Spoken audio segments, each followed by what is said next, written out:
Il s'ouvre avec la visite de 72 heures du vice-président de la République de Côte d'Ivoire, Koné Timoko, dans la région du Hambol. Au cours de son séjour, 3 villes stratégiques, Katiola, Niakara et Tafiré, ont bénéficié d'infrastructures, notamment routières et médicales. Il s'agit du bitumage de l'axe Dabakala-Satama-Sokoro, l'axe Niakara-Tortilla et 10 km de voirie à Tafiré.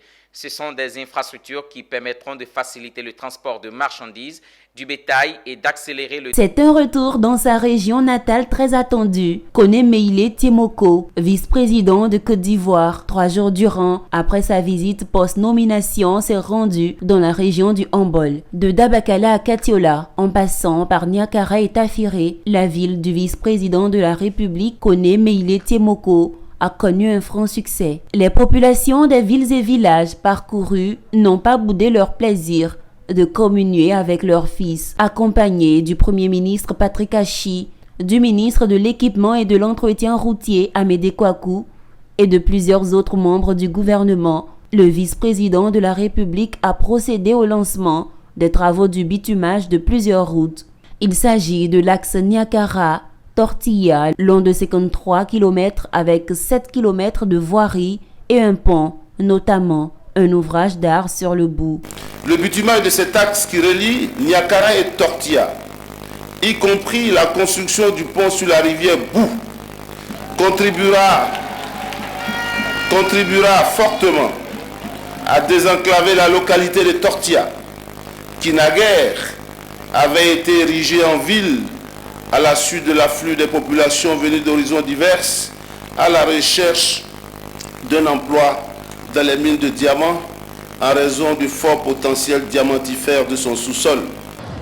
Pour cette route à bitumer, la réalisation du pont sur le Bou, inscrite au projet, va permettre, comme l'a dit le ministre des Infrastructures, de rapprocher davantage les populations de la région du Hambol avec leurs frères et sœurs des régions du Poro et du Béré. Après Niakara, la délégation du vice-président a mis le cap sur Tafiré. Encore des milliers de personnes mobilisées pour dire merci au chef de l'État pour son choix porté sur celui qui est considéré comme l'enfant prodigue du Hambol. Là également, le vice-président et sa délégation ont lancé les travaux de bitumage de 10 km, les travaux de l'érection du centre de santé urbain de Tafiré en hôpital général. Aujourd'hui, l'état de la voirie urbaine est tel qu'elle ne permet pas d'assurer la mobilité des biens et des personnes dans des conditions satisfaisantes.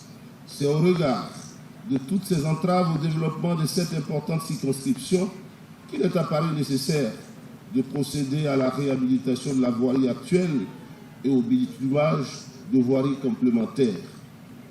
Ce projet a donc été inscrit au titre des priorités à réaliser dans le PND 2021-2025. Il me plaît de signaler que la réalisation de ce projet va générer de l'emploi pour la jeunesse de Tafiré.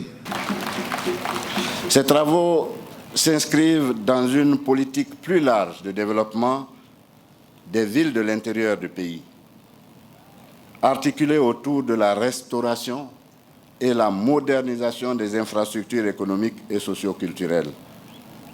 Le ministre de l'Équipement et de l'Entretien routier vous a indiqué dans son propos que la réalisation de ces travaux permettra d'améliorer les conditions de circulation et de déplacement dans la ville. Ces réalisations faciliteront également l'accès aux services sociaux de base. Dans l'ensemble, il s'agit d'offrir à nos parents et à toutes les populations vivant en Côte d'Ivoire les meilleures conditions pour leur épanouissement par le développement socio-économique. Il faut souligner que la première escale du vice-président et sa délégation a été Katiola. Elle a été marquée par le lancement officiel des travaux de bitumage des tronçons routiers de Dabakala, Satama, Sokoro pour un coût de 44 milliards de francs CFA qui seront réalisés en 24 mois.